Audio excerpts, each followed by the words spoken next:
is up, everybody? Welcome to another edition of Talking Elite Fitness. I'm Sean Woodlands, joined by Tommy Marquez from CrossFit West, correct? Correct. What's the workout today? It is a bustling Friday morning here at West. My allergies are going haywire. I've dropped the car at the shop. And I'm glad you asked because it's a stout Endurance Friday. Endurance Friday is a weekly occurrence here.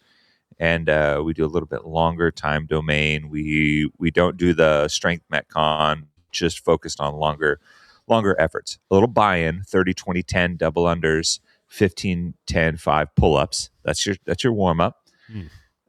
Then 20 calorie bike, 15 deadlifts, 10 hang power cleans, 5 shoulder to overhead. Go back the way you came, 10 hang power cleans, 15 deadlift, 20 calorie bike. Then, Sean, as Pat sure would say, if you're a fan of fitness, you turn around, you do that intro, you repeat it for a little outro because every burger bun needs a top and a bottom. So I wouldn't. There's a specific type of burger I would call that workout. So good luck with that today. That is definitely not something that would be in my wheelhouse. No, Endurance Friday is called rest day for me. I'm not. Anything beyond that 20-minute time domain, I think I'll sit that one out. This is where I shine. This is typically one of my favorite days. It's funny because I've been coaching at NC Fit, and we have a high rocks class. And so the other night we were doing it, and I went in there just to sort of see what it was all about. So in case if I ever had to get thrown into that, I could run it. And it's, man, I was like, it's one of those things where I know I should probably do it just because it is a huge weakness for me. But those workouts are burly. Like it's a lot of running, a lot of moving, a lot of grunt work. But I do talk to a lot of people that bounce between the two. They do a lot of CrossFit, and then they'll go over there and they'll go do a high rock class, and they do say like it helps. Like it absolutely has helped them with their endurance and their heart rate, being able to keep that down under stress. So. Well, and I think Hinshaw has said this more eloquently than I ever have, but so much of what we do is aerobic based. So building that aerobic capacity and building your engine has payoffs in a variety of ways beyond just being good at running and being good at longer time domains. So, yeah. All right. Well, today, obviously Lauren's not here. She's out covering tactical games. So it's just me and Tommy. Today, we have some business we got to take care of, and then we're going to get into a review of the Mayhem Classic, talk about kind of what's going on this weekend, and then sort of give just a general, I don't know, I have some impressions, and I've mentioned this before, but I have some thoughts coming out of Mayhem that I think we need to take a serious look at moving forward with how the sport is run. But first of all, so this we've been doing this since December of 2018, I think is when we first started doing this. Long story short is that we're going to take like an indefinite break, and the motivation behind that is like 90% me. I am dealing with an elderly mother who is needing more and more of my attention. It is causing me to spend basically splitting time between where I live and where she lives in Sacramento. Nothing's wrong. She's okay, but it is just getting to the point where I have to deal with more and more stuff there, and I have less and less time to dedicate to this. And then I also have some other things going on in my life that need to get straightened out here in the next few months that are going to they're going to demand my full attention. And that has left very little time for me to do this at the level that I feel is fair to Tommy and Lauren, and I feel is fair to our audience. So what we have decided is that while I am dealing with all this, and I have I cannot put sort of like a time period on this, that we're going to just kind of step away, take a breath. Tommy's got stuff going on in his life. You're building a house, raising a kid. Lauren has her stuff. And we just felt it was a good time to maybe take a little bit of an indefinite break and then see what happens, and then try to maybe get this thing going down the road. But that's what's happening. So next week is going to be our last episode for the foreseeable future. And we've already lined up our good friends, the Buttery Bros, to come on, because for those of you that, and I know there's some of you out there that have listened since day one, they were part of the very first episode that we then re-recorded that they weren't on, but then we brought them back later, and they were a big part of sort of the genesis of this whole project, because I think the first couple episodes we actually recorded in Marston's kitchen. Yeah, first 2 episodes were in Marston's kitchen on his island, and then after that, I want to say for a good portion of that first year, we were recording in his garage. Mm-hmm. Oh yeah, that's right. I forgot about that. He built out his little garage gym, but he turned it into like a creative studio, I guess, because him and Heber were trying to figure out what was going on. And then we had a table in the back. I mean, some of our first photos that we put out of us recording were in that garage. There's like a couple of really stern ones. I remember that. I think we're both wearing like our NFL team jackets. So and like the early days of the podcast and formation of it were, inseparable from our time spent with both of them. So it felt only right to kind of, before this break, kind of go back to that and check in with them and have them on and reminisce a little bit. And I will say this, like, we've talked about this a ton off air, but you give that 90%, but a big part of that too is like you said, there are significant life developments swirling around all three of us that have made this ultimately decision come to life. It's not just you, although I do. I'm the lion's share of it. I honestly, like, I really respect you being able to put your hand up and be like, hey, like, this needs to get taken care of. I need to take care of this, and doing that, because, like, frankly put, there is no TEF without you, Sean. No, thanks. That just does not exist without you, and it will not exist without you. And so it takes a lot of courage and self-awareness to stand up and be like, I need this. I need to do this. And it just so happens that the timing works out for a lot of other of us to focus on some other things too. We're not going anywhere. We're going to be going to an events and still involved in the sport community. But like you said, we've been doing this, I mean, since December of 2018. I remember the day your last day at CrossFit was December 1st, I think, or November 30th, or the last day of November. And the very next day we were on the phone, like, all right, let's start working on this. And I think at that point now we've been doing this just as long as we have been longer working for CrossFit, specifically as full-time employees. So it's become, I guess, in terms of my professional career, the longest professional or / job that I have had in a single stretch. And it's something I'm obviously very proud of, and the things that we've done. And I think also, like you said, we want to be able to give this the time and attention it deserves. So if we can't do that, it's time to take a little bit of a break. And and so here we are. And I think it's exciting. I always love talking with Marcin and Heber and reminiscing like that a little bit. And then hopefully, if everything presents itself down the line, we can get back to it at full force and keep bringing what we love to do to this sport community for sure. Yeah. So it's not goodbye. It's just see you later. And like I said, it just got to the point where I was like, something's got to give here. And I had to, and I love doing this, and love being part of the community. And like you said, I'm still going to be doing events, still going to be going and doing my thing there. So it's not like, we're completely done, but we're just going to take a little hiatus here with this project. So, okay, let's get into what we wanted to talk about. And that is the Mayhem Classic. That is the first semifinal out of the gate. This 3 men, 3 women going to the CrossFit Games. And I thought overall, I mean, on site, there were a lot of just technical difficulties that we were trying to battle through just based on equipment that was being used that was no one's fault. But I think overall, that Mayhem has now done that competition 3 times. This is the second straight year they've done it. And the first one I think was in 2021 or 2020. I can't remember. It was one of the sanctional years. Maybe it was 2020, 2019. I can't, but regardless, I think that, if this, I'm really concerned about how tenable the current situation is with the sport as far as the semifinals structure is concerned. A lot of people are taking on a lot of risk to have these live events. They're not making a ton of money doing it. It is confusing for the fans. I think it's confusing for the athletes. It's sort of back in the wild, wild west where we were when this whole sanctional system first got floated. Mm-hmm. And I think I am a fan, and I've said this a million times, of a more organized, more easily explainable structure that we had under open regionals and games.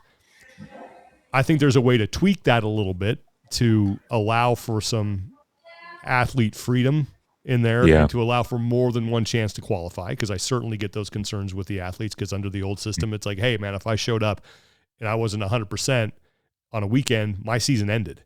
And that doesn't seem fair if I know that I'm one of the fittest people out there. Now, I am somewhat sympathetic to that, but I also would counter that by saying, well, that's sports. That's sport, yeah. Yeah, that's how sports work.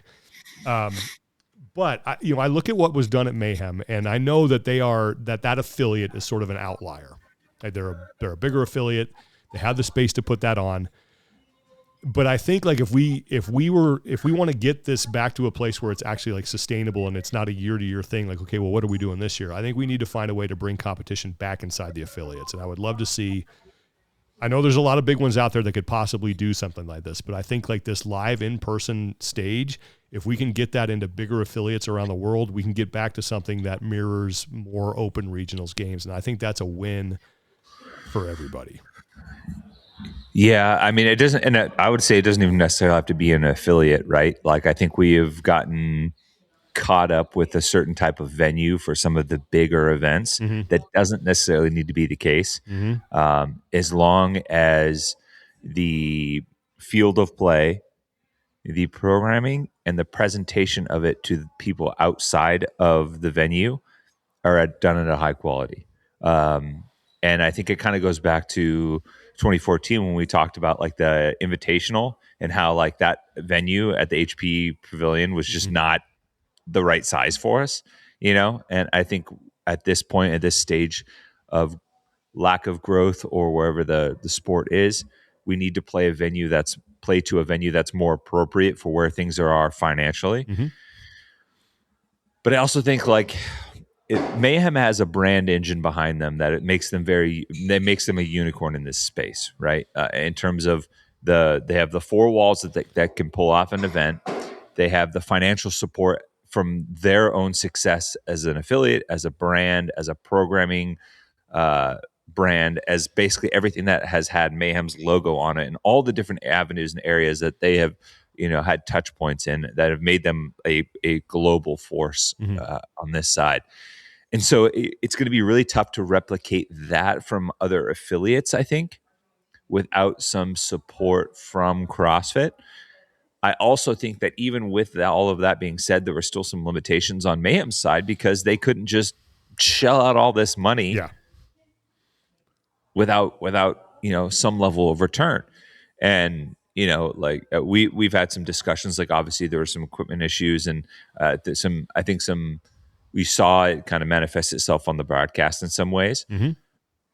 But I do think it can be the starting point for the conversation of how do we bring this back to a more regionals-esque thing and use some of the tools that Mayhem has done to scale it accordingly to maybe get us back on some level where like we are showing up to a level of consistency year in and year out from every qualifying semifinal / regional across the board.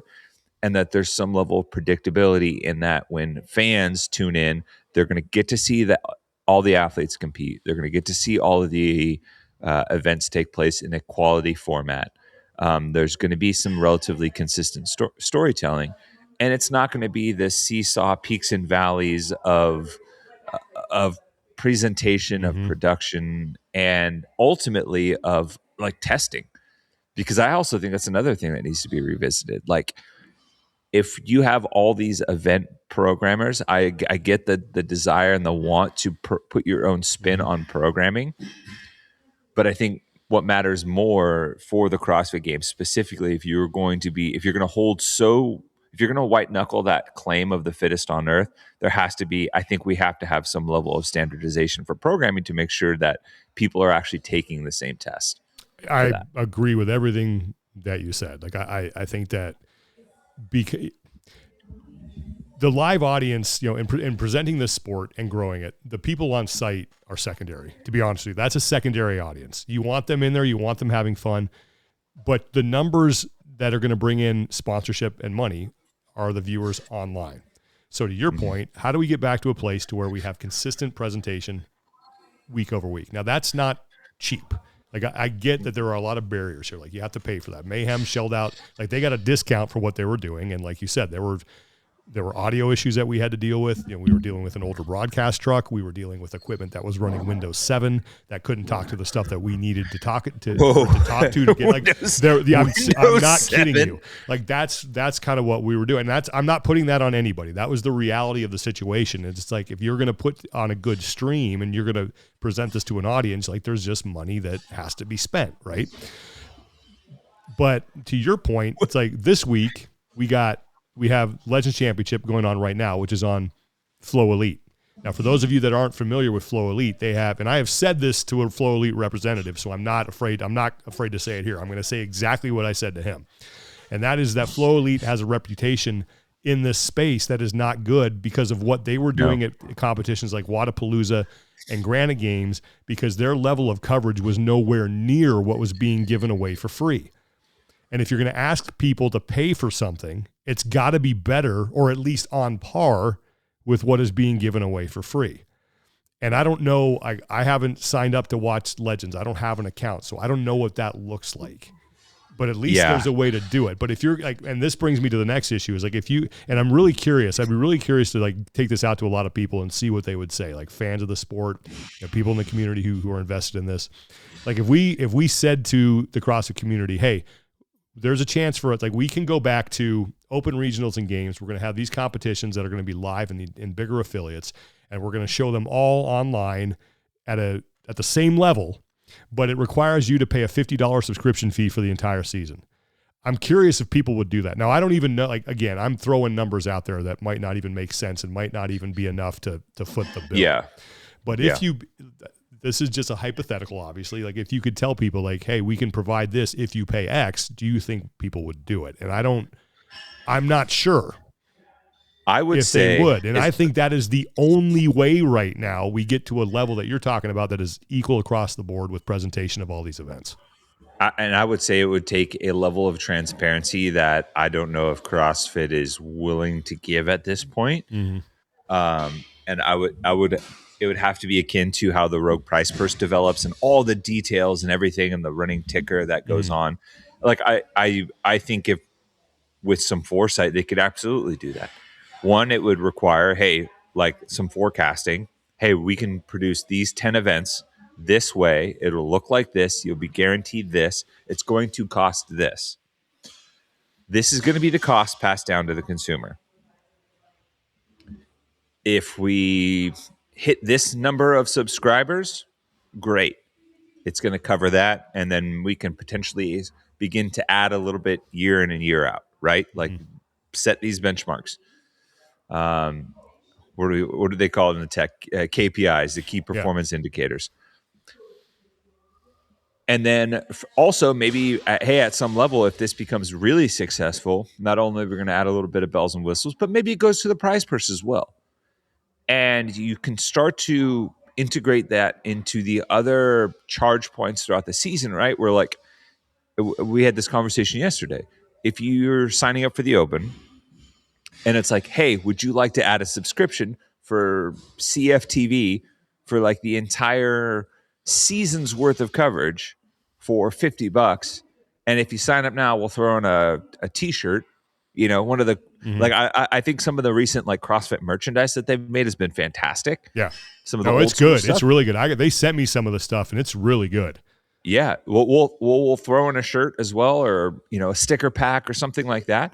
Like I think, and we like, how many times have you been on the checkout and it's like, oh, do you want to add this on, or you want to just do this, or hey, for only $10 more, you can get free shipping on this, and you just hit click.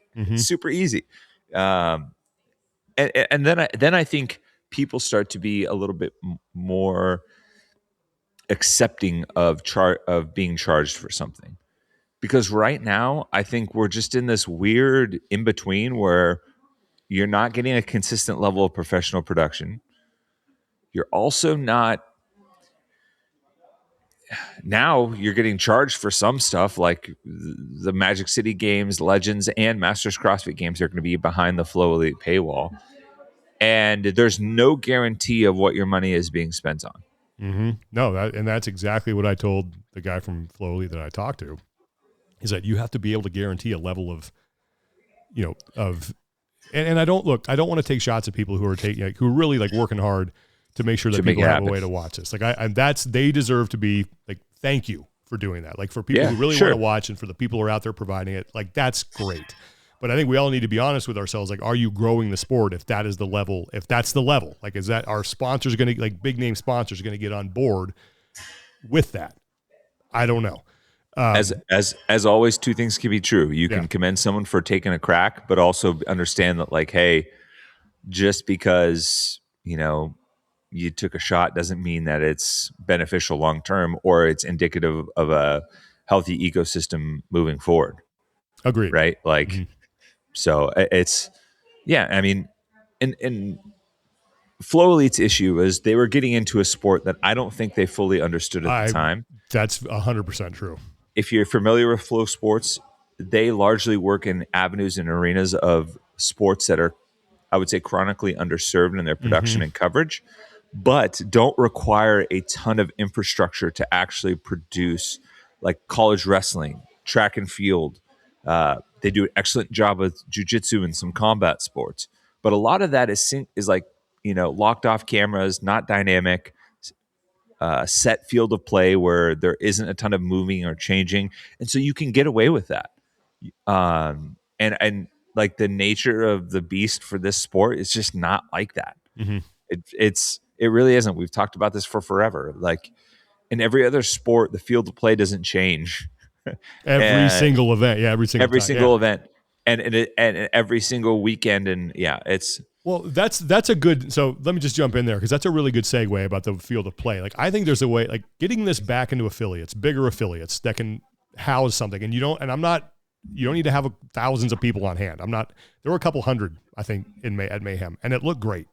Like, that's all you need. And I think if we could find 9 or 10 of those affiliates around the world where we could get back to sort of a regional model, because I think, like, I do miss that old, hey, these guys are going to this region, it's going to be a dogfight there. And these guys are going, and then that'll bring us to the next point that I wanted to talk about. It's like, where how do we give athlete choice, but also, keep some sort of regional lines that are drawn.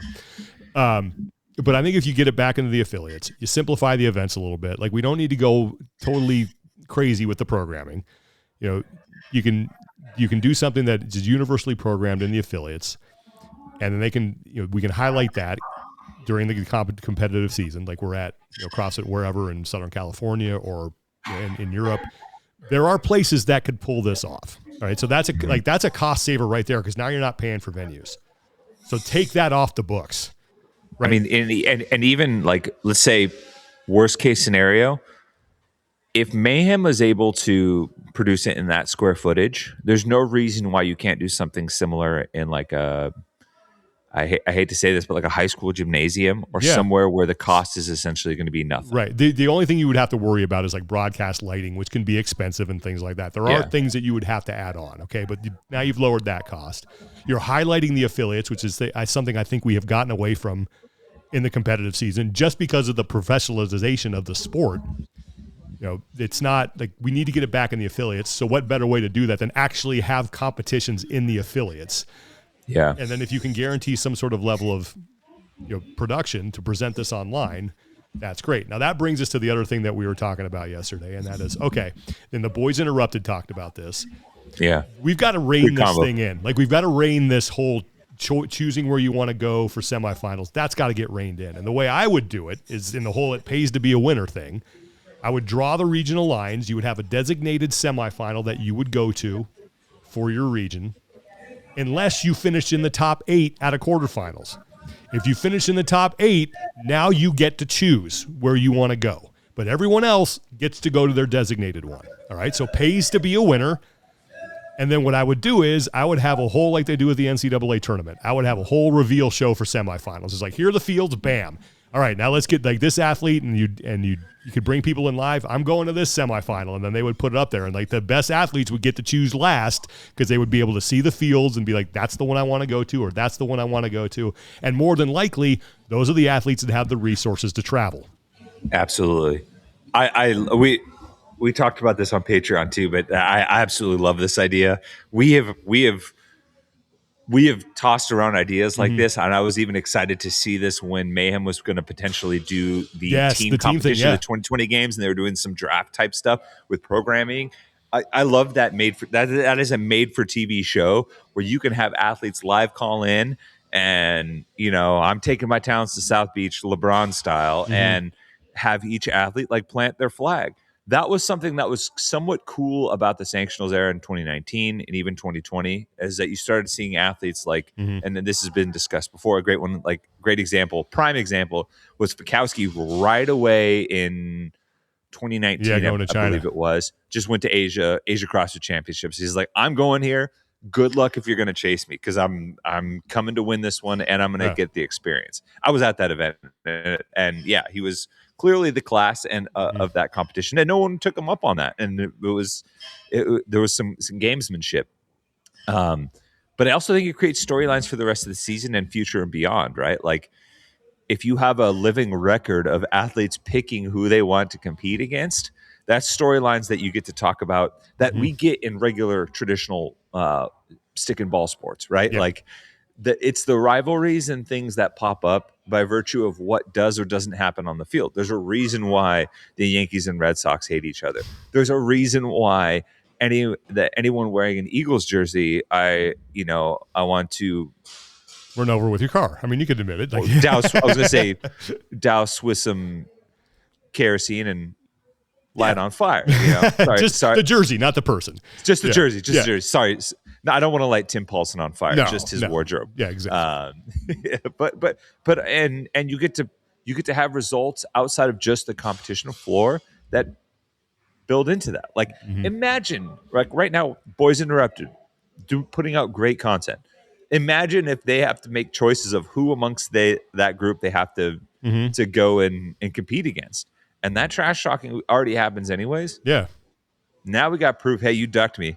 You ducked me at semifinals. Let's get we get some good talking points. And I agree with them in that the online semifinal should be the last chance qualifier. So you can filter, or you can at least have a stopgap for those regions that are more loaded than others, and you have very good athletes that get left out because they weren't in the top 3 or whatever the qualifying position was because of just the strength of the region.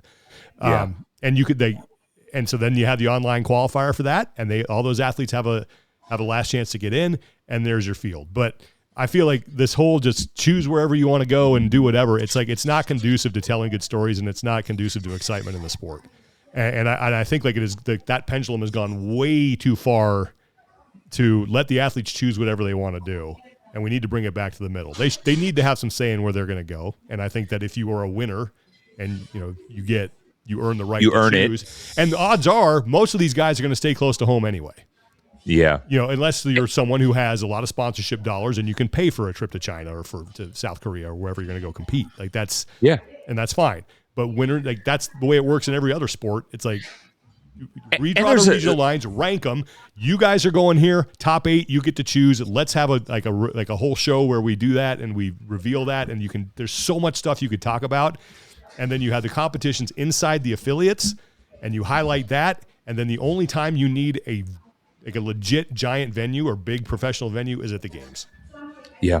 Yeah. And there's a secondary benefit as well, right? Because one of the things we've talked about as being a plus in this kind of format is that athletes are getting exposed to markets from a competitive standpoint that they wouldn't normally be. It's one of the things I've liked about WFP and them trying to rotate as many venues as possible and bring big name athletes to underserved groups. And I'm really bummed that we're not going to Mexico City, but it is what it is. Say, in quarterfinals this year, Justin Medeiros decides like he is now, I'm going to Torian Pro. I'm going to go compete down in Australia. That's a new, exciting event for him. And you know what? Next year he decides I'm going to Korea. And now, like, those Korean athletes who've never had a chance to compete alongside anyone even remotely close to that caliber are like, hey, I get to experience that. I get to see that. I get to have touch points with the fan base. And there's a little bit of excitement around who's coming out every year with that show as well. Where the NFL draft is going on right now. It started last night. Did you see the amount of people that were there live? It was insane. Yeah. Insane. The fact I'm old enough to remember when the draft was just like a blip on ESPN. They showed some highlights and that was about it. Like, it was not a live, and now it's like a 4-day event. And it's huge. People love it. It's like you could do that show for CrossFit. You'd be like, all right, checking in with Justin Medeiros now. He's ranked number 2 in the West. He's going to make his choice. Justin, where are you going? Well, I've decided, like that kind of thing. All right, put his name up. Bam, there's the field. All right, and then you have the big board. And then we're going over to this next guy. Like you could fill it out. Like it would be so fun to do that. And that's like, I think that kind of stuff is what I don't know if legitimizes is the right word, but it just excites people about the sport, right? And because I could not tell you. The problem that I have with the system is right now, I could not tell you how to qualify for every single event. I don't know what the process is for Legends. I kind of know what the process was for Mayhem. I'm not sure what it is for, Magic City or for Far East. Like, I don't know. And again, I just think there'd be something really cool about having a big event inside an affiliate, big name athletes. And look, I get it. Those facilities, you might not have 10 around the world. We probably do. I think we do. Out of all, I think you could find 10 that could host this, and it would just be, I don't know. It gets us back to remember the old sectional days, how just down and dirty that was. It gets us back to our roots of who we are, like down and dirty. But then we can present it in a cool way that makes it palatable for your everyday viewer. Yeah, it's crazy because obviously, not the best circumstances, but seeing some of the tribute stuff from Rob Orlando and him competing at a regional that was in a parking lot back in the day, right? Don't have to go that far, but it's an understanding of, hey, maybe we can reset a little bit. But you know what? I think will help you with the qualification understanding, Sean. If you go back to your Gateway 2000, fire up Windows 7. Yeah, we had, it came out in 2009. Wow. Support ended for Windows 7 in 2020. And look, I want to give the Mayhem Media team a ton of credit because those guys, they are a well-oiled machine. They crush it. They did a fantastic job, and Rich and his crew, the whole, that to me that affiliate is so well run, and it's got the environment that you would want out of an affiliate. And I know some people are turned off by the faith thing and whatever. That's your personal choice. But I tell you what, going in there as an outsider, it feels like a family environment. It feels like a really cool place to go. They genuinely care about the community and the sport and the methodology. I've always gotten like a down home kind of feel from going in that. There's a magnetism to that place that you're just like, I can see why people want to be here and want to hang out here and be a part of this. And then, there should be no surprise that they've been able to, that magnetism has pulled in a ton of really awesome, high caliber, high performing human beings that have helped drive that success beyond Rich's own exploits, and you got to see it. I mean, some of the the short form and highly produced content they put out on social, and when they reveal for the logs on the first event, I guess is also a testament to Rogue. It felt like a really cool Rogue commercial with the saws and slow-mo and wood chips and wood sawdust going everywhere. And I was like, they're like, I think I need to go run up a mountain right now. Let's go do this. Yeah. And it's just, they put together something really special for sure. Yeah. So I want to see this. I want to be able to watch the action, and I want to be able to care about it. And I want to be able to. And again, I thank you to the people who are busting their butts to make that happen. And we did have some results. Victor Hoffer and Paige Rogers. Yeah, awesome job all weekend. It was a great competition to watch. I thought the way it was the Gwen that event, when you looked at it on paper, you're like, that's it. But then when you watch it play out, it was incredible. The fact that drama of them getting to the last rep. I mean, that's the reason Austin Hatfield wasn't in the top 3. I think he finished 13th in that event. Everything else was 8th or better.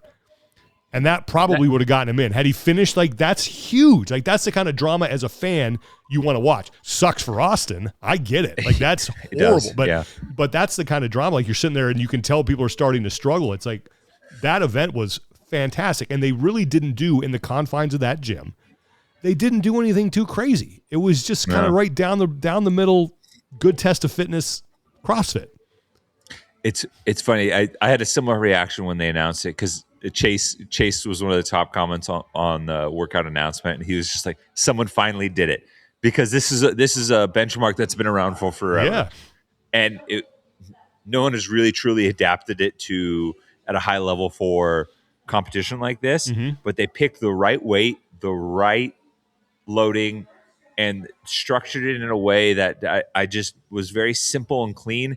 And it's all or nothing. That's what made it so exciting. It's the nature of it having to be unbroken, and the fact that um, it's basically this very clear zero sum game. You either get it or you don't. And if you don't get it, it doesn't matter how far you got, it all goes away. Just made it so dramatic. Mm-hmm. And who's going to who's going to pick up the bar for this round? Who's going to rest too much? And it almost felt like every time someone was shown going back to the bar, it was like, okay, all right, someone's going, Mm-hmm. strap in. Like, all right, good luck, especially at the end. Yeah, I know. Hands are flying off. It was crazy, and it always came. It wasn't like the fifth rep. I mean, a couple people did because they just didn't have it. But it was like always that last one. Like, oh man, and it was such a great event. Like, I loved it. The Gabby Magawa's save, like, oh, that was ridiculous. Like that was Gabby's a homie, and obviously we got to be in the booth together all last year at WFP. Kids don't do this at home. No, this is it's reserved for high level sport only. But that was one of the more amazing, gritty, totally should never repeat that saves I've ever seen. And it was funny because there was discussion. We were discussing standards, and you could rest the barbell in the front rack. You could hold it in front of you, but you couldn't do that like in the hip crease and regrip. And a couple people got called on that. There was one specifically I remember, no rep. And I remember when that happened, it was like, is that resting? And Rich is like, listen, man, there's no way that's, if you can get out of that, congratulations. That's absolutely not resting, but if you somehow recovered in that position, then you're not, then it doesn't matter. You're not human anyways. Right. Exactly. It kind of reminded me of the Josh Bridges heavy clean save. I think it was in the clean ladder in 2016 where he caught it and it was like below his nipple. And he kind of shrugged. Just insane. Go ahead. I think I held my breath for the entirety of that last rep. It was nuts. She got it and I exhaled and passed out. Yeah. It was so cool. But even when you look at getting back to the affiliate thing, they have those poles in the middle of the thing. You just got to work around it. But it was fine. Yeah. And the floor wasn't that big. It really wasn't. I mean, they have enough room to put that rig in there with they have 10 lanes that they could have. They could have 10 lanes. And it was not gigantic. But as long as you can get some people in there and you got a place to, set up some cameras, and that's really all you need. And I just think we need to start getting competition back into the affiliates and just highlighting that and getting that community thing back. Because when you think back to regionals, I talk to the guys that I work out with on Friday mornings, the dad group I go with sometimes at 5 a.m. And these are not hardcore fans, but they do remember regionals, and they remember going as a gym, going to regionals and cheering for their people. And it's like, if you start putting this in affiliates and it's in town, now you just have a big party at an affiliate. Mm-hmm. And I think it gets us back a little bit to what our DNA is. But then you present it in a way that is really cool. Yeah. And the end result was, I would say both of the winners were a little bit of a surprise. Paige Rogers, just a tremendous performance all weekend long. She looks like fantastic. A different athlete. And got that mom strength, Yeah, it's a legit thing. There are some well-documented instances of strength and all of those things going up post-pregnancy, but her ability to get back in the pocket and train, to go from last place last year at this event to turn around and win it, it requires a tremendous amount of dedication and hard work and focused effort. And she put it on full display there and beat out two athletes, and Emma Lawson and Lucy Campbell, that I think a lot of people had earmarked for the top of this. And a similar story for Victor Hoffer, right? His injury history is well documented. And he's always had these flashes of brilliance where it's like, oh man, let's see what he can really do. There were points along the weekend where I thought he showed tremendous growth and poise, and kind of let some of the chaotic chips ahead of him kind of fall where they may, and other people make mistakes, and then took a much more steady approach. And I think him and I think Andre Houdet from No Shortcuts deserve a ton of credit for that. And if you look on that resume and you see the two people behind him, and Roman Krennikov and Jeff Adler, that is nothing to sneeze at. No. Being able to outcompete for them in 6 scored events in such a compressed time window, that is a huge, huge feather in the cap for Victor, for sure. Yeah, it was a great competition, and looking forward to seeing how things play out this weekend at Legends. I'm really interested to see what the coverage looks like, because getting back to our original point, like, if you're going to charge people, it better be at a certain level. Yeah. Yeah. Or if it's not, you have to be very open about what it's going to look like ahead of time. Yeah, for sure. And it's really, I mean, and to be fair, the price is not like, it's, if you go to flowelite.com and then you go to, like, you click on Legends Watch Live and you click sign up, it's, well, you got to create your account, but it's not like, I don't think the cost is, oh yeah, best value is annual plan at $13, if even that, right? Yeah.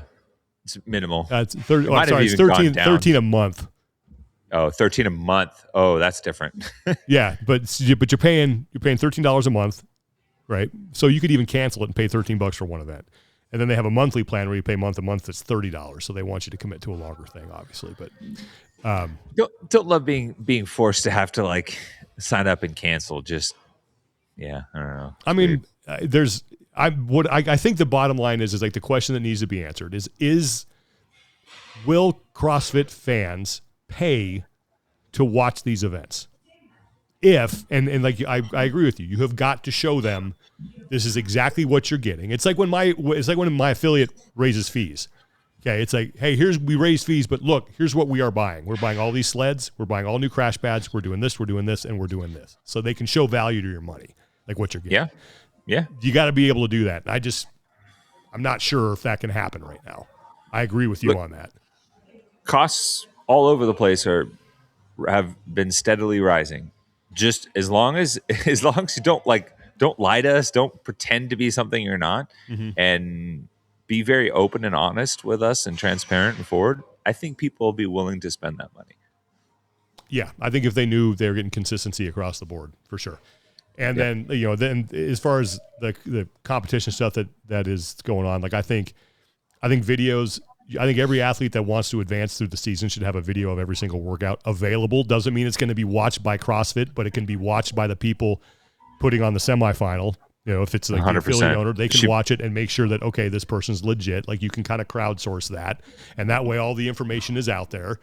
And then I love the sort of like, let's kind of geo-lock these to a point, and then you get to choose one, unless you're, if you're above a certain seeding out of the quarterfinals, you get to make your choice of anyone. It's open to the whole world is open. Everyone else has to go to their geo-targeted one.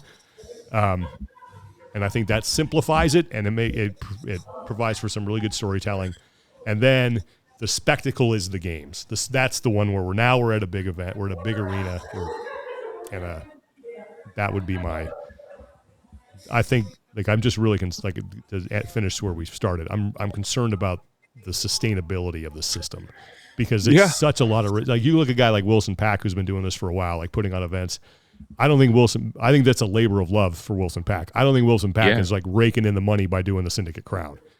And he, regardless of whether he is or not, he's one of the few people that should be, based on the effort and time and dedication and the risk that he has taken in putting these events together, and how he's consistently, like, shown up and bent over backwards to pull these things off. I mean, and it does not just reserve to his event. Like, he is at other events, getting involved and helping and supporting. I think it was 2022, maybe.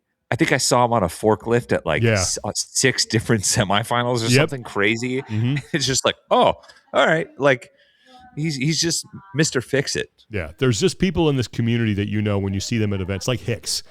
Like, when you see Hicks at an event, of course you're supposed to be here. This is what you do. And when you see Wilson Pack at an event, you should be here. This is is what you do, or Yeah. Wilson Tang. It's like, yeah, absolutely get that guy over here. There's just some Yeah. people that when you see them at an event, you feel better.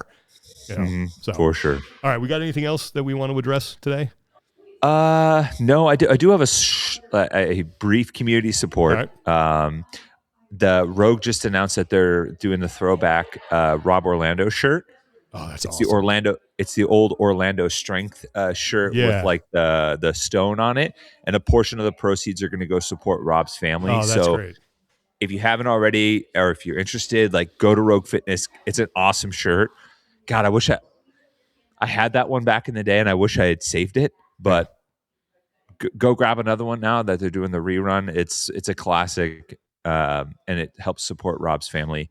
So yeah, that was one that kind of came across that I think is definitely worth people taking a look at. And well, you're going to be on the road soon because WFP is kicking off. Yes, first WFP tour stop in London, and it should be good. I got to see some of the like design elements. It's going to be a little bit different, obviously, because they had to pivot and go from Mexico City to London in short order. But the floor looks good. Some of the stuff that they rolled out last year with some of the creative lighting is going to be good. Excited. Like I'm genuinely excited to see the whole like team there with Jeremy and Lauren and Amy and Joe and the Tommy Smith and the whole crew. Katrin's going to be in the booth with us this year. Great. Yeah, so that's going to be really fun. It's an exciting time. It came at the most unique time for me as personally. Yeah. As I'm going to be leaving the country and I'm going to be trying to deal with getting final inspections for our house. Good God. Man, that is, even like when you're buying or selling a house, when you have to start dealing with that stuff, it's such a freaking headache. Oh, I want to say it was like right around my birthday. My wife and I were talking and we're like, we're like kind of forecasting. I'm like, this is going to land right when I'm out of the country, huh? Yep. It always does. Like that stuff always happens. It's like, always. Great, I'm gone. And then it's crisis number 5 is happening and there's nothing I can do about it. And my family's going to hate me when I get home. Always. But yep, it'll be fun. I'm excited to hit the road, see everyone in the UK. There's such a really strong resurgence of fitness and CrossFit in that area. There's a very well established affiliate community. I got to go out there for Friday Night Lights a couple of years ago with Rad, and it was awesome. Always a fun trip to head out to that. I was kind of looking at maybe trying to sneak in tickets to Liverpool versus Man City on Sunday, but it's obviously up in Manchester, and that's not a short jaunt away. So, but still, should be really fun. Excited to see the season 2 for WFP kick off and kind of get things rolling in that direction. And still some talented athletes. I really felt like you guys hit your stride in that third show. I was like, okay, I can see it. Like this is so. If that's where we're leaping off of, I think that's a good starting point for 2026. Any PRs and no reps? I was gonna PR Mom Strength originally from Paige, just because that was super super cool, and also I was gonna PR parenting because seeing Roman's kid on the podium. Yeah, you remember like that's do. like a time warp of he had his baby when he had the podium at the games and he was like so tiny. Now he's like standing there and I'm pretty sure he's already got like a 100-pound squat. Probably. I'm like, oh God, the kids are growing. Yeah. Like, where's time going? I know. That's it goes crazy. Fast, man. Definitely. Yep. I'm just going to PR my affiliate, NC Fit, and everything that they've been, the community there has been, just such huge source of support for me. I've been coaching Frankie Russo, who is with HWPO, but also kind of our head coach at NC Fit has been unbelievable and helping me out. And I really appreciate like the process that I've had to go through to get to the point where they're like, okay, yeah, you're ready to go. Like it has been it wasn't like, oh, you want to coach? Sure, jump into class. Like it has been a long shadowing and interning, then running portions of the class and then getting feedback. And then it's really been a great process. And the community there is just like at every CrossFit gym, at every one. It's second to none.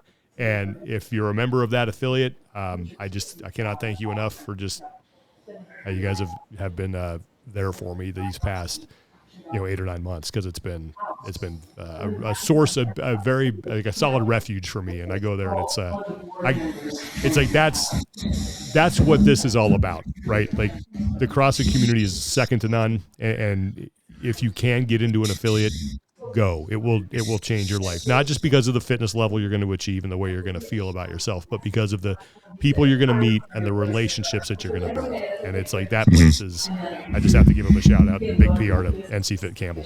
1000%. Yeah. I mean, I'm sitting here in my affiliate, CrossFit West, and they're just one of the best at some of my lowest points and most difficult times. Like I have found solace and clarity in the walls of this gym and working out, and some shared suffering with my friends. Yeah. So get thee to an affiliate. All right. Yep, exactly. Not a nunnery. Get thee to an affiliate. All right.